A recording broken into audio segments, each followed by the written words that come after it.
secret weapon called seismic exploration, and it involves sending acoustic energy, which takes the form of wavelets, into the ground to get a sound picture beneath the surface. It's complicated, so let's start with the analogy of bats. Bats can't see very well, so they send out little waves of sound that bounce off of objects and then go back to their ears. It's called sonar. It gives them what you might call a sound picture of their world. The vibrators send thousands of wavelets down into all the different layers of the earth. Some of the wavelets bounce off of the boundaries between the rocks below the surface and are reflected back to the geophones that are waiting to record them. The wavelets reach into the subsurface of the ocean.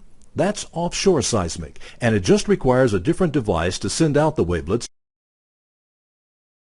Acoustic sources are towed behind the vessel in front of the streamers and release compressed air, which creates the wavelets. These wavelets travel through the water and into the subsurface below, where, just like on land, they bounce off the rock layers and then return to the hydrophones to be recorded.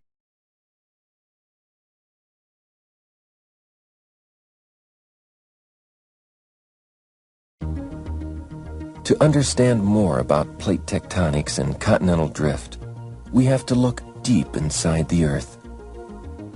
The Earth's interior consists of several different layers. The inner core, which is believed to be solid iron and which is very hot. The outer core, which is believed to consist of rocky material so hot and under such great pressure that it is in a liquid state. The mantle, which is not as hot as the outer core and not as liquid. The mantle's outermost portion is solid. This is the solid outer portion of the mantle. Above this is the outermost layer of the Earth, the crust.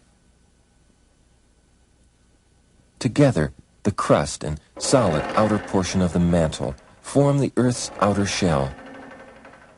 They are referred to as the lithosphere. It's not always easy to see the Earth's crust. It's covered by vegetation and the oceans. But if you could drain the Earth's oceans and strip away our planet's vegetation, the Earth might look something like this. Now we can see the Earth's hard outer shell. And if you look closely, you can also see the shell is cracked. The red glowing lines mark the places where the Earth's shell is cracked into tectonic plates. Each plate carries a continent or an ocean basin, or sometimes both. The plates are moving at an average rate of 1 to 2 inches a year in a variety of directions, carrying continents and ocean basins with them.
As mantle material moves, perhaps only inches a year, it causes the plates above it to move as well.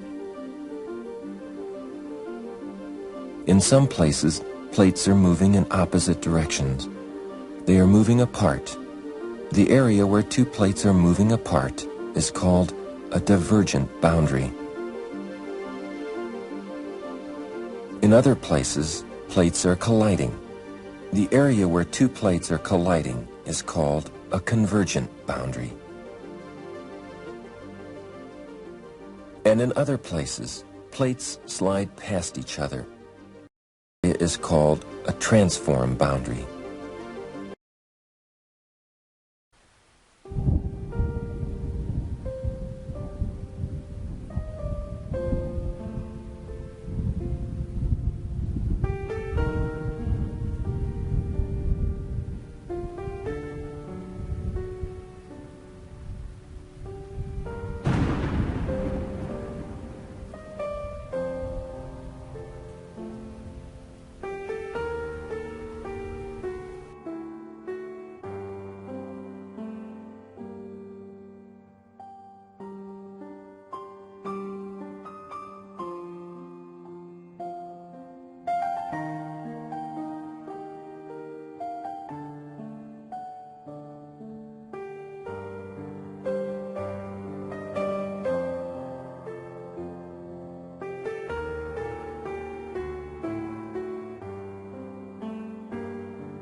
At the bottom of the ocean, two plates of continental crust had slowly moved apart.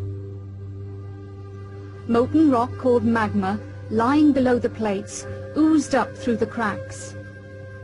When it reached the surface, the magma cooled and solidified, forming lava. This gradually built up until it broke through the ocean surface to form an island. A ridge of lava and mountains has been formed where the two plates have moved apart. This runs down the middle of the Atlantic Ocean.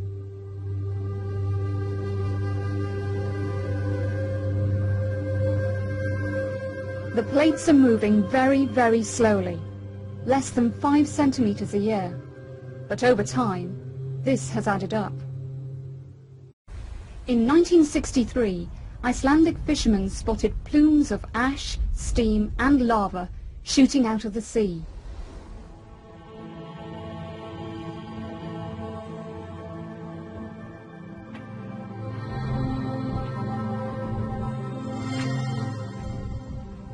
Almost overnight, a new island emerged. Later, this would be named Surtsey. Lava poured out of the earth.